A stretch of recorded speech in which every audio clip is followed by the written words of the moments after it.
With the name of Allah who is most gracious and kind. Assalamu alaikum and good afternoon everyone. My name is Raksha Panjwani and I am city technologist at National Medical Center. Today I am here to share my views on the topic early results of locoregional therapies that are used for non-resectable hepatoma. So I will start with the introduction of HCC, what are signs and symptoms of HCC and how it is diagnosed. After that, I will tell you about the locoregional therapies and how they help us in treating HCC. उसके अलावा जो है मैंने NMC में थोड़ी बहुत research की है कि कितने हमारे पास पेशेंट्स जो हैं वो HCC जिनमें डायग्नोस हुआ है और उनमें से कितने मेल्स हैं कितने फीमेल्स हैं और इम्पोर्टेंटली हमें सर्वाइवल रेट उनका क्या मिला और ट्रीटमेंट का रिस्पॉन्स क्या आया. एंड में जो है मैं एक अपना केस जो है रिप्रेजेंट करूंगी जो हमारे रेडियोलॉजिस्ट ने किया है मिस्टर फजल वहाब का, जिनका ट्यूमर जो था बहुत ही एक्सटेंसिव था और उनका ट्रीटमेंट करना हमारे लिए बहुत चैलेंजिंग था. So coming towards my topic, introduction of HCC. HCC stands for hepatocellular carcinoma. It is the most common form of liver cancers and worldwide HCC is the fourth most common malignancy. It is the major cause of worldwide mortality. अगर हम science and symptoms की बात करें तो early stage में जो HCC होता है, जो हमारे पास पेशेंट्स आते हैं HCC के, उनमें कोई ख़ास कोई साइंस एंड सिम्टम्स नहीं होते, सिर्फ बस वो एब्डोमिनल पेन के साथ आते हैं. उनका CT होता है तो हमें पता चलता है कि उनमें HCC है. HCC का जो मेजर कॉज है वो है हेपाटाइटिस B/C. जो सबसे ज़्यादा पेशेंट्स होते हैं उनमें हेपाटाइटिस B और C जिनमें होता है उनमें खास करके HCC पाया जाता है. अगर हम डायग्नोसिस की बात करें तो डायग्नोसिस HCC की जो है वो इंटरमीडिएट या एडवांस स्टेज पे होती है ज़्यादातर. तो उस टाइम पे ये होता है कि पेशेंट्स जो हैं क्लिनिकल फंक्शंस उनके ख़राब होते हैं कभी, और असाइटीज़ वगैरह बन रहा होता है, डिज़ीज़ जो है लिवर के बाहर आ रही होती है, तो वो सर्जिकल ट्रीटमेंट के लिए ज़्यादातर वो यूज़ नहीं होते, उनमें सर्जिकल रिस्क जो होते हैं वो ज़्यादा बढ़ जाते हैं. अब बात करेंगे लोको रीजनल थेरेपीज़. ये बहुत ही एडवांस टेक्निक्स हैं HCC को ट्रीट करने के लिए. जो पाकिस्तान में ज़्यादातर ट्रीटमेंट में यूज़ होती हैं लोको रीजनल थेरेपीज़ वो है टेयर, टेस, माइक्रोवेव एब्लेशन और कंबाइंड जो है माइक्रोवेव और टेस के सेशंस होते हैं. इसके अलावा HCC का जो ट्रीटमेंट है वो हमेशा उसकी स्टेज की बेसिस पर हम ट्रीटमेंट उसका सिलेक्ट करते हैं. जैसे अगर अर्ली स्टेज में जो है HCC डायग्नोज हुआ है उसमें ट्यूमर की जो साइज़ है लेस देन 2 सेंटीमीटर है और उनका चाइल्ड क्लास जो है A है और ECOG अच्छा है, तो उन पेशेंट्स को जो डॉक्टर्स होते हैं वो खास करके रिसेक्शन या ट्रांसप्लांट की तरफ भेजते हैं. अगर पेशेंट्स जो हैं हमारे पास अर्ली स्टेज पे तो आए हैं बट ट्यूमर्स जो हैं उनमें वो मल्टीपल ट्यूमर्स हैं और उनकी साइज़ जो है इक्वल टू 3 है और लेस देन 3 है, तो उन पेशेंट्स में ख़ास तौर पे जो ट्रीटमेंट होता है वो माइक्रोवेव एब्लेशन की जाती है. अगर ट्यूमर की साइज़ जो है ग्रेटर देन 3 होगी या ग्रेटर देन 5 होगी तो उन पेशेंट्स में ज़्यादातर जो है टेस्ट हम यूज़ करते हैं.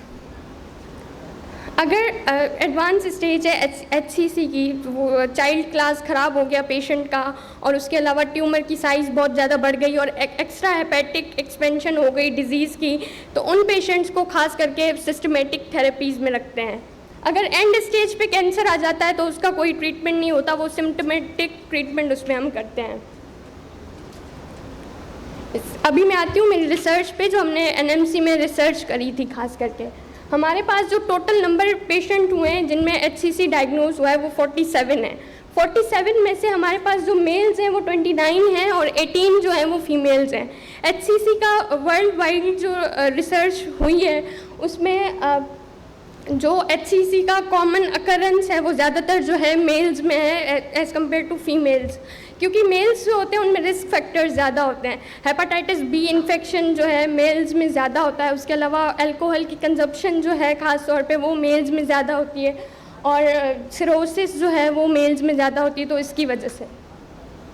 इसके अलावा जो हमने एज का देखा, एज हमारे पास मिनिमम एज के जो पेशेंट्स थे वो 25 इयर्स एज थी जिनकी वो मिनिमम थी, और उसके अलावा जो मैक्सिमम थे वो 80 एज जिनकी थी वो थे, और उसके अलावा मीन जो है वो हमारे पास 58 एज के पेशेंट्स थे। ज़्यादातर हमारे पास जो है 40 to 60% जिनकी एज थी उनमें HCC जो है हमें ज़्यादा मिला। अभी आते हैं नंबर ऑफ़ टेस्ट हमारे जो हॉस्पिटल में हुए हैं, वो टोटल नंबर ऑफ़ टेस्ट हैं 45। उसके अलावा माइक्रोवेव एब्लेशन के जो पेशेंट्स हैं वो 80 हैं और हमारे पास 18 ऐसे पेशेंट्स थे जिनमें कंबाइंड माइक्रोवेव और टेस्ट की थेरेपी हुई। अगर हम लोकेशन की बात करें HCC की, तो लोकेशन जो है वो ज़्यादातर हमें पेशेंट्स में राइट लोब ऑफ लिवर में मिली। 85% जो थी HCC की लोकेशन की वो राइट लोब थी और 15% जो है वो लेफ़्ट लोब में था HCC। अगर हम बोथ लोब्स की बात करें तो उस 100% में से हमारे पास 23% ऐसे लोग थे जिनमें HCC जो था वो दोनों लेफ़्ट और राइट लोब्स में था। नंबर ऑफ 21% हमारे पास ऐसी थी पेशेंट्स की जिनमें सिर्फ एक ही ट्यूमर था।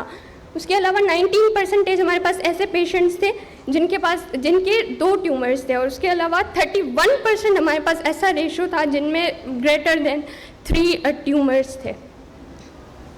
अगर हम साइज़ की बात करें तो 51% पेशेंट्स में साइज़ जो थी वो लेस देन 3 थी, और 20% पेशेंट्स में 3 to 5 सेंटीमीटर तक की साइज़ थी।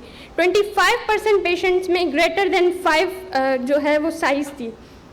अगर HCC के कॉज की बात करें तो पाकिस्तान में ज़्यादातर जिनमें हेपेटाइटिस C होता है उन पेशेंट्स में HCC जो है वो ज़्यादा कॉज होता है।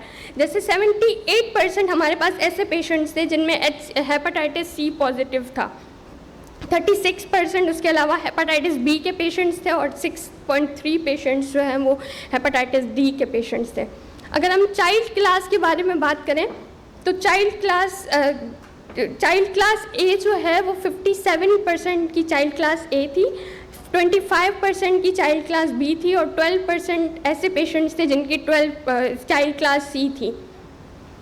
अगर हम रिस्पॉन्स की बात करें ट्रीटमेंट की तरफ, तो जिन पेशेंट्स में हमें कंप्लीट रिस्पॉन्स मिला, जिनका ट्यूमर कम्प्लीटली एंड हो गया और उनमें कोई भी नया लीजन फॉर्म नहीं हुआ, वो 36 ऐसे पेशेंट्स थे।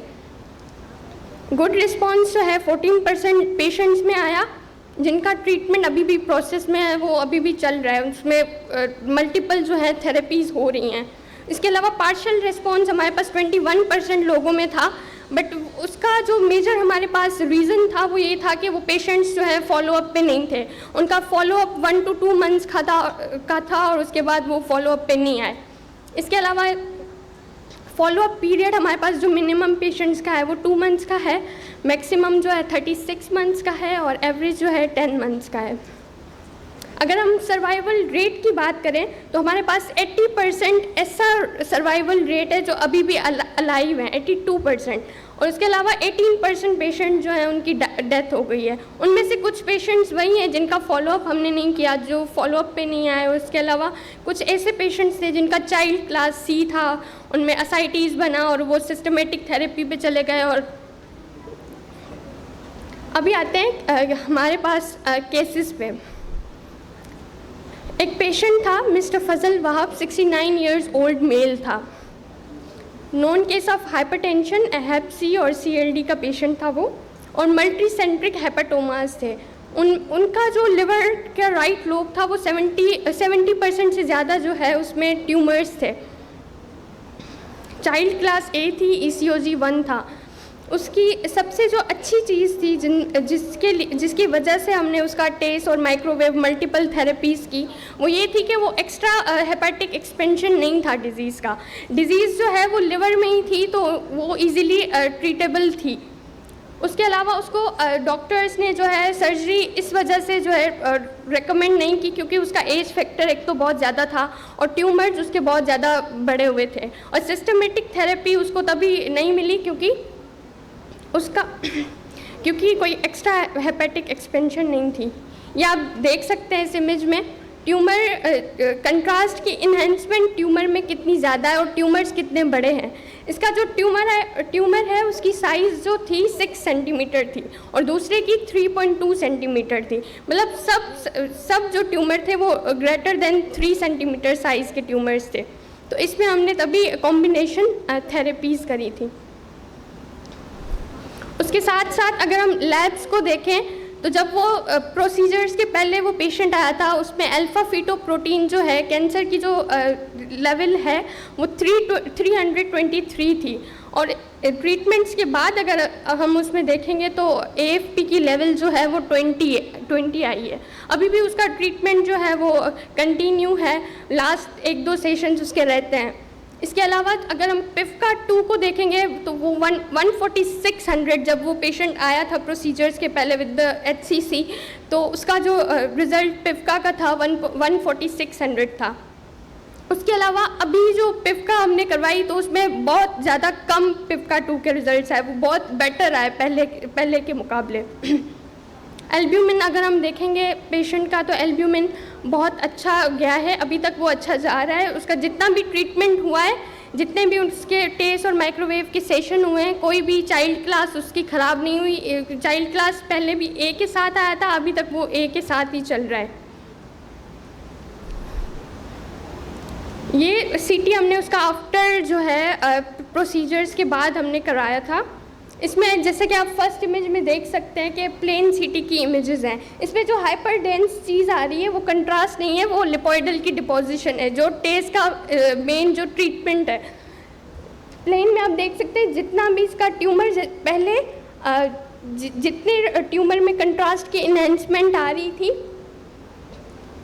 अभी वो पूरा नेक्रोसिस हो गई है उसमें पूरी, और लिपोइडल की डिपोजिशन आपको दिखाई दे रही है। अब जब हमने इसका CT स्कैन दोबारा रिपीट कराया आफ्टर द प्रोसीजर्स तो आप देख सकते हैं कि उसमें कोई भी न्यू लीजन नहीं आया, गुड रिस्पॉन्स आया है ट्रीटमेंट का। Thank you. Any questions?